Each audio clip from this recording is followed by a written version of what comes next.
大家好，欢迎来到我的频道。今天我们要聊一个堪称爆炸性的话题，投资界的活化石扎里·芒格为什么如此坚决地不碰特斯拉？这背后绝不仅仅是一个简单的投资偏好，它隐藏的是芒格几十年来的投资智慧和一种深刻的富人思维。无论你是一位热衷于追标股的年轻人，还是渴望实现税后收入的稳健派，甚至你只是一个希望避免交智商税、不想被割韭菜的普通人，芒格的思考方式都绝对值得我们停下来好好品味。如果你也想看懂市场背后的逻辑，为自己的财富建立真正的护城河，那么请一定订阅我的频道，和我一起开启这场关于长期主义的智慧之旅。让我们从一个问题开始：当全世界，尤其是最聪明的那批人，都在为特斯拉和他的领航人马斯克欢呼时，为什么投资界的泰山北斗扎里·芒格却选择站在一旁冷静地摇头？这不仅仅是简单的拒绝，这背后藏着一个芒格反复提及的关于聪明的陷阱。芒格曾经非常直白地说过一句话，他说：我这辈子见过太多聪明人，因为自作聪明而最终把自己引向毁灭。在他看来，特斯拉这件事就是一个典型的专门为聪明人量身打造的聪明陷阱。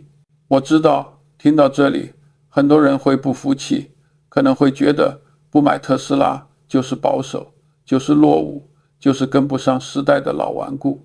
但芒格的智慧恰恰就在于此，他告诉我们一个反直觉的真理，那就是拒绝一笔看似光鲜亮丽的投资，往往需要比接受它更清醒的头脑和更大的勇气。这其实就是一种高级的财务斯多葛主义。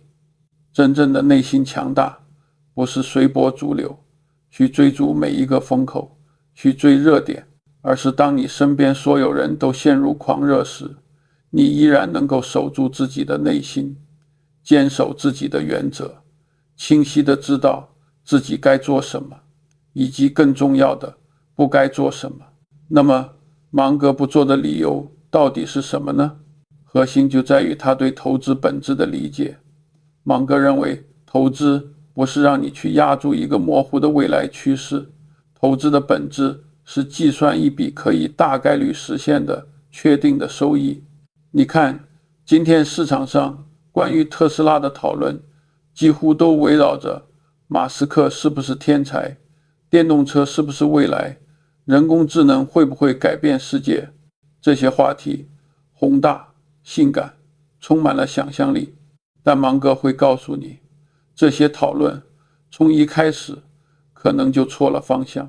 他曾经用一种近乎残酷的口吻痛批那种追涨杀跌和追热点的行为。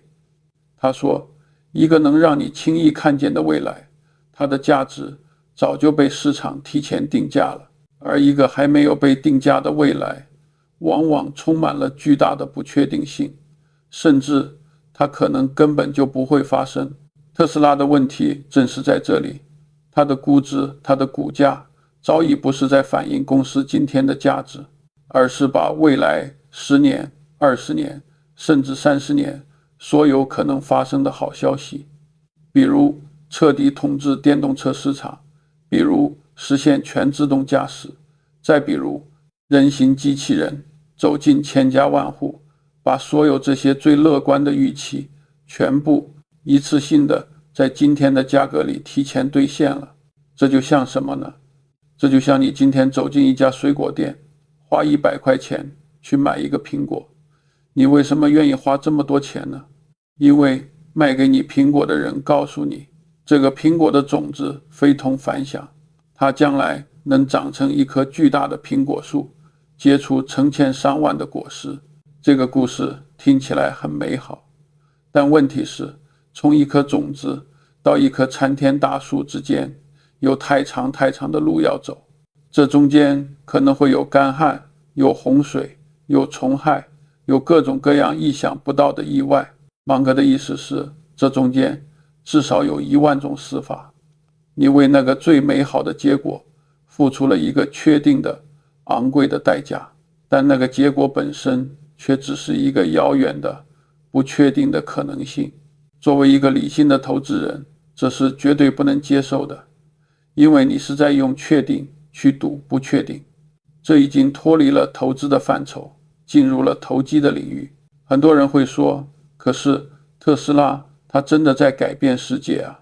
没错，但芒格会用冰冷的历史给你浇上一盆冷水，他会提醒你，改变世界和让股东赚钱完全是两码事，甚至公司赚钱和股东赚钱有时候都不是一回事。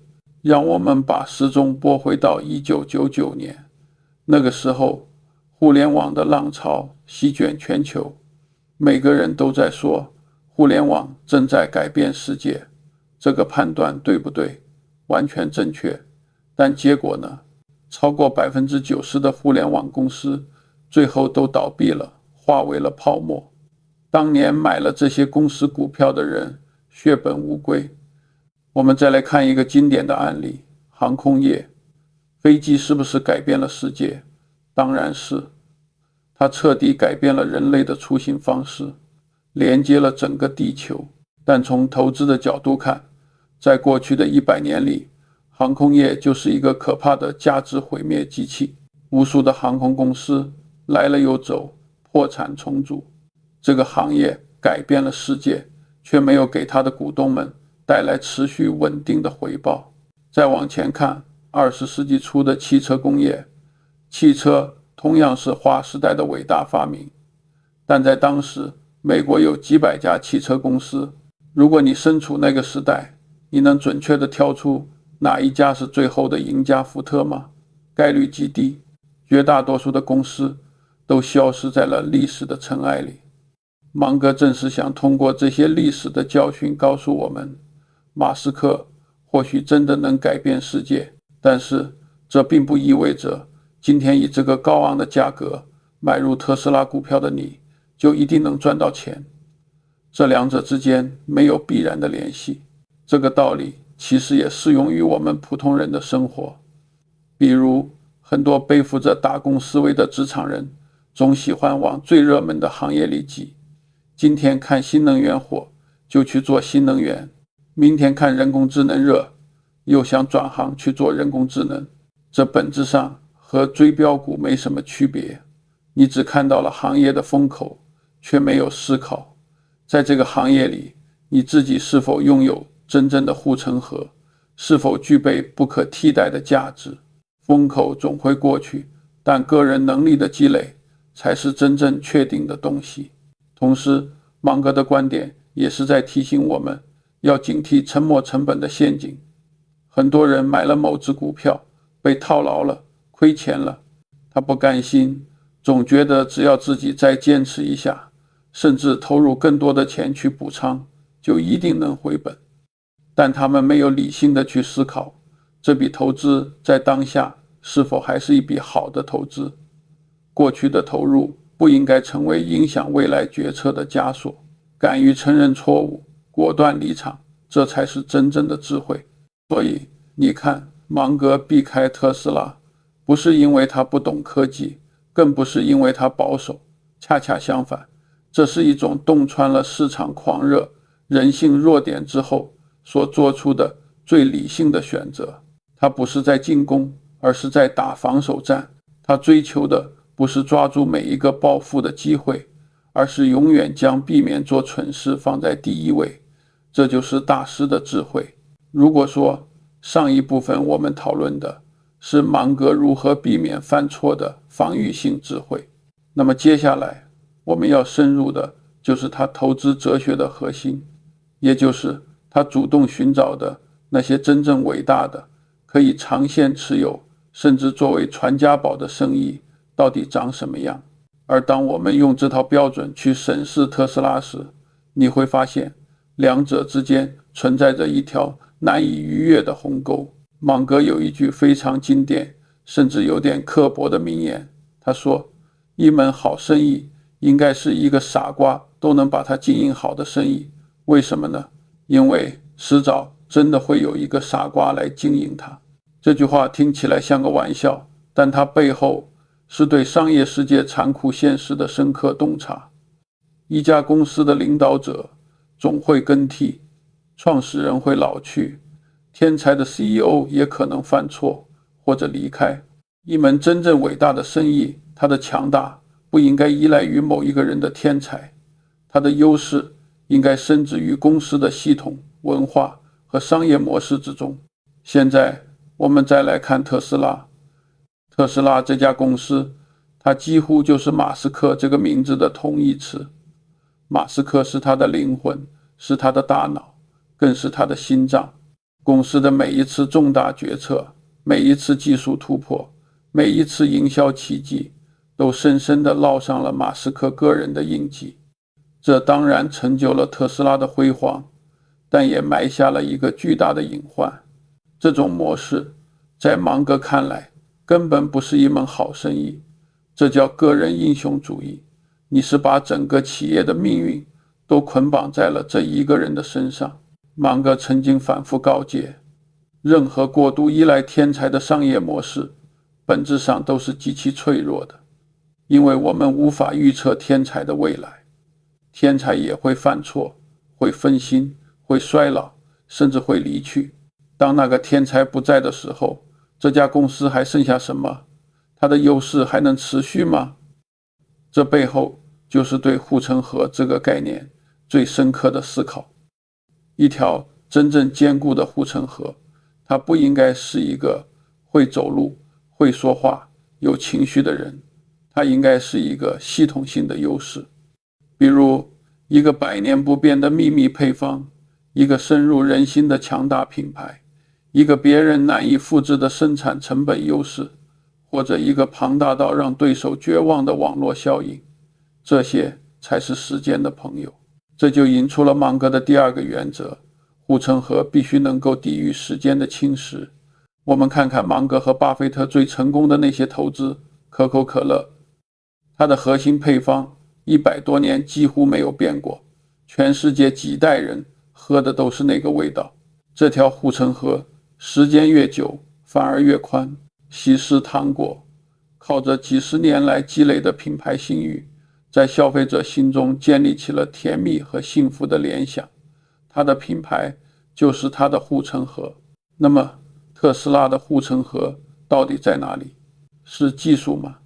不可否认，特斯拉在很多年前拥有巨大的技术领先优势。但今天呢，中国的比亚迪、欧洲的大众、美国的通用，几乎所有传统车企和新兴势力都在全力追赶，而且追得非常快。技术这条护城河正在以肉眼可见的速度被迅速填平。曾经遥遥领先，但现在身后的脚步声越来越近。是品牌吗？是的，特斯拉的品牌在今天非常强大，它代表着创新、科技和一种未来的生活方式。但是10年后呢？20年后呢？当电动车变得像今天的智能手机一样，成为人手一台的大陆货时，当满大街跑的都是各种品牌的电动车时，特斯拉还能凭什么卖得比别人贵那么多？品牌的溢价还能维持多久？这是一个巨大的问号。芒格的目光总是能够穿透眼前的喧嚣，直指最核心的本质。他会告诉你，我看不到。而一个我看不到、清晰护城河的生意，就是一个没有安全边际的生意。而投资一个没有安全边际的公司，就从根本上违背了芒格和巴菲特奉行了一生的那条最重要的不赔钱原则：保住本金永远是第一位的。只有在能保本的前提下，我们才去谈盈利。这是一种极致的打防守战思维，先保证自己不会被打败，再去寻找胜利的机会。最后我们来看第三个，也是最致命的一个矛盾点。很多人在反驳芒格时会说，你不能只把特斯拉看成一家汽车公司。它是一家科技公司，是一家能源公司，是一家人工智能公司，甚至是一家机器人公司。这个故事听起来非常宏大，非常性感，但在芒格看来，这恰恰是最危险的信号。芒格这一辈子最成功的投资几乎都有一个共同的特点，那就是这些公司都极其专注，他们一辈子就只做一件事，然后把这一件事做到全世界最好。可口可乐就卖它的糖水，卖了100多年。吉列公司就卖它的 T 型剃须刀，简单的不能再简单。这些公司深深地扎根在自己的能力圈之内，把自己的核心业务打造成了无人能敌的印钞机。现在你再反观特斯拉，他今天搞汽车，明天搞太阳能，后天搞火箭，大后天还要搞脑机接口和人形机器人。这在很多追捧者看来是多元化，是生态化，但在芒格的词典里，这叫注意力涣散。一个 CEO 的精力终究是有限的，一家公司的资源也是有限的。当你把摊子铺得这么大的时候，就意味着你在每一个领域都可能无法做到最好。而资本市场最擅长的就是把这些宏大的故事包装起来，然后用一个未来的价格在今天卖给你。等现实最终打脸的时候，被套牢的往往是那些听着故事冲进来的普通投资者。这就是最典型的割韭菜模式。特斯拉目前的市值早已不是在为它的汽车业务定价了，它已经把全自动驾驶、人形机器人、能源革命，所有这些激动人心的故事全部都提前定价进去了。孟航会用一连串冰冷的问题来戳破这个泡沫。这些故事实现的概率有多大？每一个故事需要多少年才能实现？中间会烧掉多少钱？会遇到多少强大的竞争对手？这些变量没有一个是确定的，而把无数个不确定的未来当成一个确定的现在来定价，并且让你为此支付高昂的溢价。在芒格看来，这就是泡沫的全部定义。我们已经理解了芒格的投资原则，以及为什么特斯拉不符合他的标准，但还有一个更深层次的原因，让他对这类投资敬而远之。这个原因关乎风险，更关乎人性。芒格有一个非常质朴的投资定义，他说，投资的本质是在风险完全可控的前提下去获取一个合理的回报。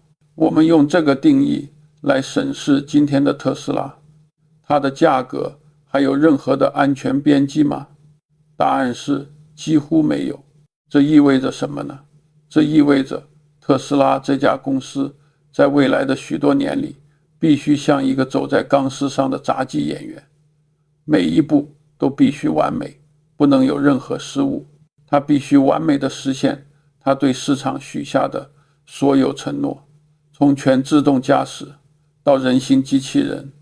只有这样，它才可能对得起今天的这个估值。但是请冷静地想一想，这个世界上哪里有完美执行这回事呢？我们都知道一句话，计划赶不上变化。在真实的商业世界里，这句话后面可能还要再加一句，变化赶不上一个突发事件或者一通电话。马斯克即便他再聪明，再精力充沛，他也只是一个凡人，他不可能控制所有事情都按照最理想的剧本去发展。供应链可能会出问题，技术的研发可能会遇到瓶颈，强大的竞争对手可能会突然发布一款颠覆性的产品。任何一个环节只要出现一个意料之外的差错，对于一个没有安全边际的股价来说，结果可能就是灾难性的暴跌。所以芒格会告诉你，用今天的价格去买入特斯拉，这已经不是在做投资了，这是在赌博。你是在赌那个最完美、最乐观的未来一定会发生，而好的投资应该是什么样的呢？一个最简单的标准就是，它应该是一笔你买入之后晚上可以安心睡觉的投资。现在，请问问你自己，你买了特斯拉，真的能安心睡觉吗？恐怕很难。你得每天都提心吊胆，你得盯着马斯克的推特，看他又说了什么惊人之语。你得盯着竞争对手的每一场新车发布会，担心特斯拉的优势会不会被超越。你得盯着每一条关于自动驾驶的事故报道，害怕监管的铁拳随时会砸下来。你还得盯着各国的政府补贴政策，因为那直接关系到公司的利润。芒格会说，你这不是在投资，你这是在给自己找罪受。芒格活到90多岁以后，他越来越深刻地明白一个道理，投资最大的成本有时候不是你投入的那些钱，而是你的心力，也就是你的精神能量，你的情绪稳定。如果你把宝贵的心力全部耗费在一个需要你时刻担心、时刻焦虑的投资标的物上，那么就算最后你赚了一点钱，从人生的整体幸福感来说，也是完全不值得的。接下来是第二个同样致命的风险，那就是特斯拉迄今为止的巨大成功，在很大程度上是过度依赖于外部环境的。我们来数一下，托起特斯拉高估值的有几根重要的支柱，有各国政府慷慨的新能源补贴，有通过向传统车企出售碳排放积分而获得的免费利润，有过去10几年全球央行所创造的一个极度宽松的货币环境，当然还有无数散户投资者近乎狂热的追捧。这些因素共同造就了特斯拉的辉煌。但问题是，这些因素里面没有一个是在马斯克的控制范围之内的，这就是典型的灰犀牛式的风险。什么是灰犀牛？它指的是一个巨大的、显而易见的风险，就像一头巨大的犀牛就站在不远处的草原上，所有人都看得到它，但因为在它冲过来之前，一切看起来都很平静，所以人们就假装它不存在。直到它真正发起冲击的时候，一切都为时已晚。政策是会改变的，政府的补贴不可能永远持续下去，利率是会上升的。当钱的成本变高了，资本市场对未来股市的估值就会大打折扣。而那些曾经狂热的散户，他们的情绪也是最善变的。当市场从狂热转向恐慌时，他们会以最快的速度抛售离场。巴菲特有一句名言，当潮水退去的时候，你才知道谁在裸泳。特斯拉现在看起来风光无限，那是因为它正好踩在了过去10年所有利好因素的交汇点上。它是在顺风顺水，甚至是在大水漫灌的环境中成长起来的。但是这些有利的潮水不会永远存在，一旦外部环境改变，一旦潮水开始退去，它商业模式中脆弱的那一面就会彻底暴露出来。最后，芒格要警示我们的是投资中最致命的一种情绪陷阱，这种情绪甚至比贪婪更危险，它叫错过的恐惧症，英文缩写叫 FOMO。 让我们诚实地面对自己，今天有非常多的人购买特斯拉的股票，根本不是因为他们彻底分析和理解了这家公司，他们购买的唯一理由是因为害怕错过这个时代的机会，害怕看到身边的人都因此暴富，而自己却被时代抛弃。芒格说，错过的恐惧症比单纯的贪婪要危险100倍。为什么？因为一个贪婪的人，他至少还有一个明确的目标，他知道自己想要的是什么。但是一个被错过的恐惧所支配的人呢，他完全不知道自己在干什么，他唯一的行动指南就是看别人在干什么。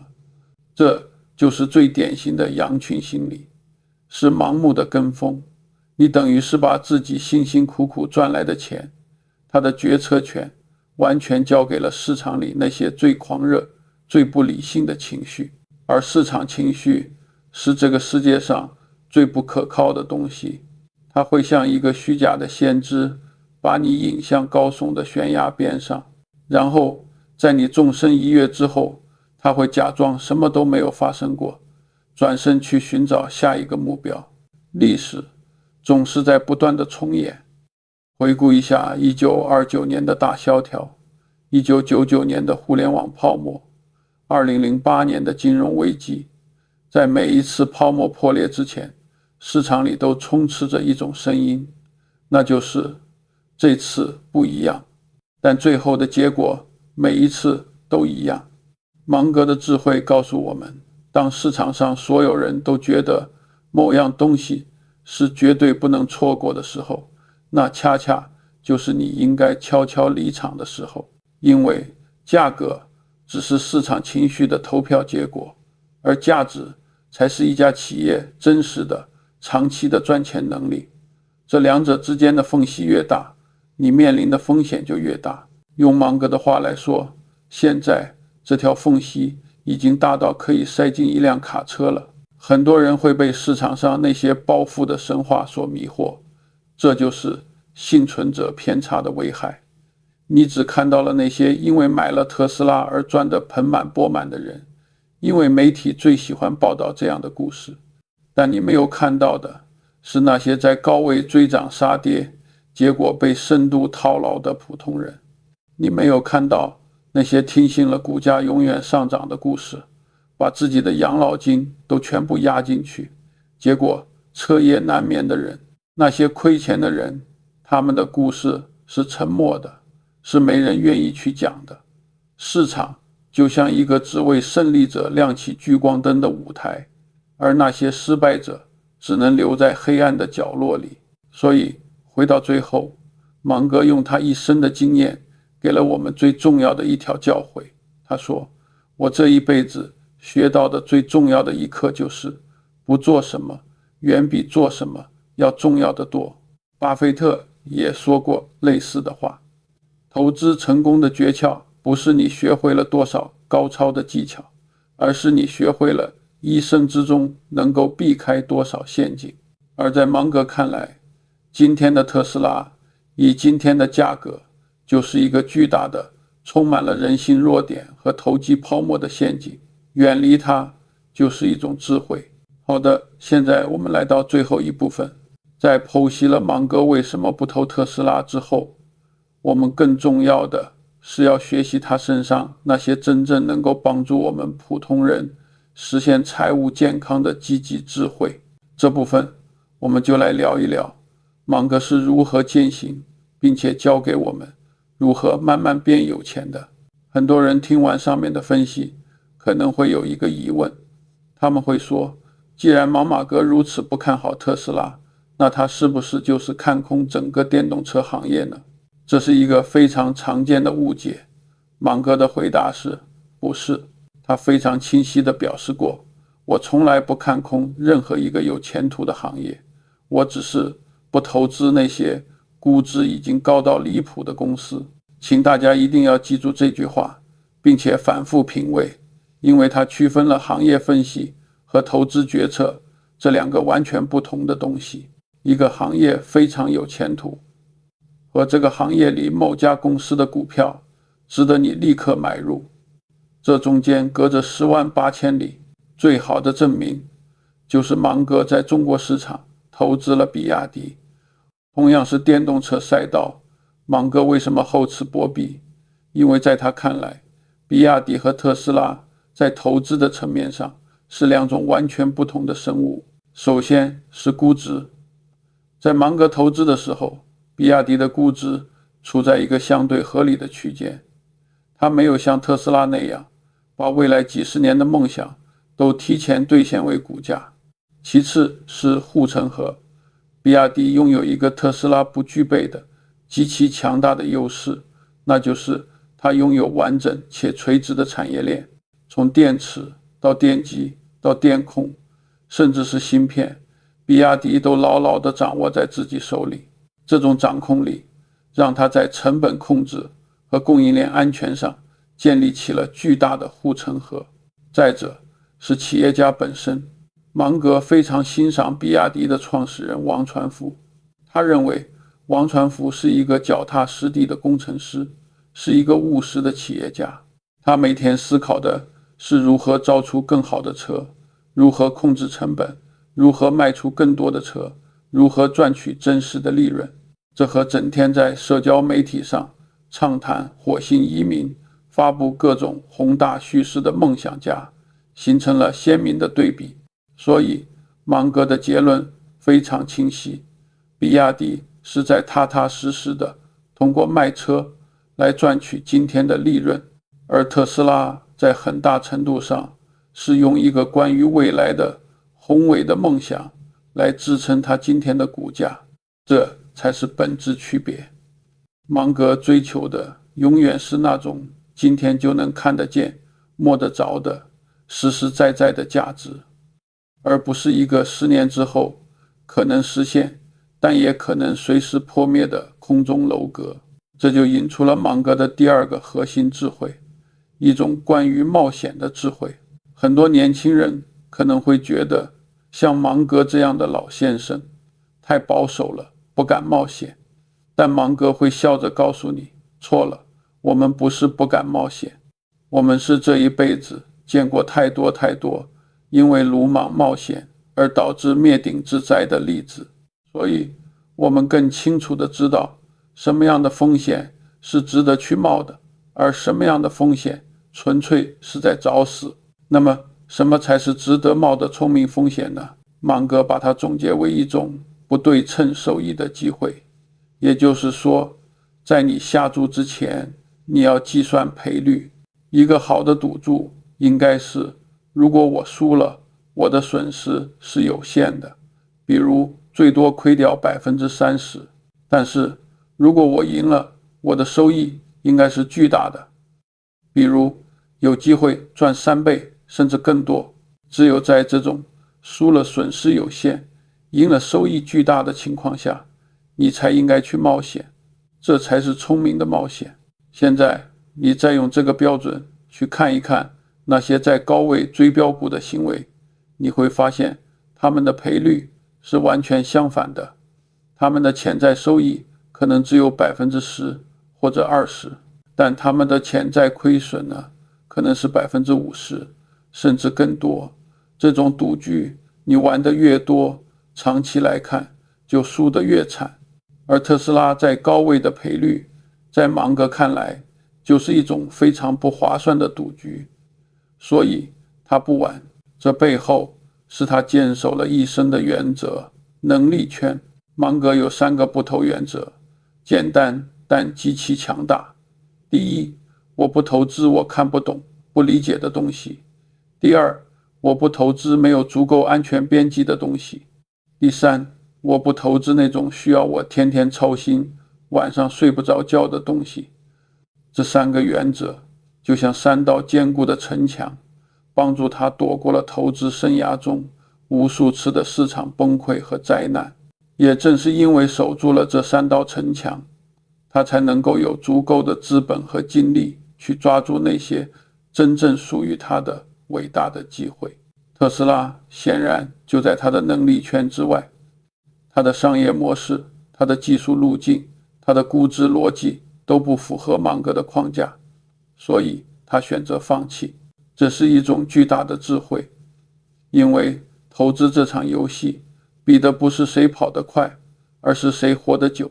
那些总想追热点、进行频繁交易的人，看起来好像抓住了每一个机会，但他们也踩中了每一个陷阱，最终的结果往往是把本金一点一点的亏光。而真正的赢家是那些找到了适合自己的方法，然后像一个苦行僧一样，几十年如一日的坚守自己的原则，拒绝外界一切诱惑的人。而特斯拉在今天这个时代就是最大的诱惑之一。他会通过媒体、通过社交网络、通过包袱神话，不断地在你耳边说，你看，不买我，你就是个傻瓜，不买我，你就会错过一生一次的机会。但芒格会告诉你，在漫长的一生中，这种所谓的一生一次的机会，你至少能碰到几十次，每一次都有无数的人喊着再不上车就晚了，也每一次都有无数的人在最高点冲进去，然后被无情的套牢。我们学习芒格的智慧，最终的目的是为了什么？是为了摆脱那种为了生计而疲于奔命的老鼠赛跑，最终实现真正的财务自由。而实现这个目标，靠的绝不是赌博和投机，芒格靠的是两样最朴素但最强大的武器：理性分析和长期坚守。他反复强调复利的魔力，但他更强调一种很多人会忽略的双向复利效应。什么意思呢？就是说，你的财富增长不仅仅取决于你赚了多少，更取决于你避免了多少次亏损。因为一次巨大的亏损，比如亏掉 50%， 它会对你的本金造成毁灭性的打击，你需要赚回100%才能回到原点。这会极大的拖慢甚至中断你的复利进程。这就是长线持有背后真正的意义，也是保本和握有现金为什么如此重要的原因。我们追求的不是虚无缥缈的一夜暴富，而是一种确定性更高的可以实现的慢慢变有钱。很多人喜欢说佛系理财，但真正的佛系理财绝对不是什么都不想，什么都不做，把钱随便一扔就完事了。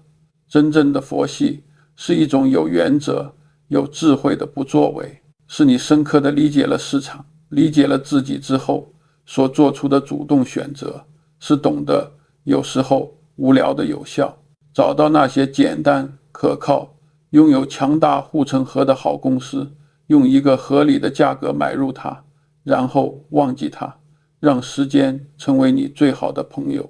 这就是查理·芒格用他近1个世纪的人生教给我们的最宝贵的财富智慧。好了，今天的分享就到这里。我们从查理·芒格那个看似固执的决定开始，一路探索了他关于护城河、关于能力圈，以及关于如何避免交智商税的深刻智慧。核心其实很简单，那就是在充满诱惑的市场里，永远选择确定性，践行真正的长期主义，最终实现慢慢变有钱。那么今天的内容给你带来最大启发的是哪一点呢？请在下方的评论区留下一个你学到的，并且准备在生活中去应用的点。如果你喜欢这期视频，请在下方留下你的评论，也别忘了点赞、分享，并且订阅我们的频道。我们下期再见。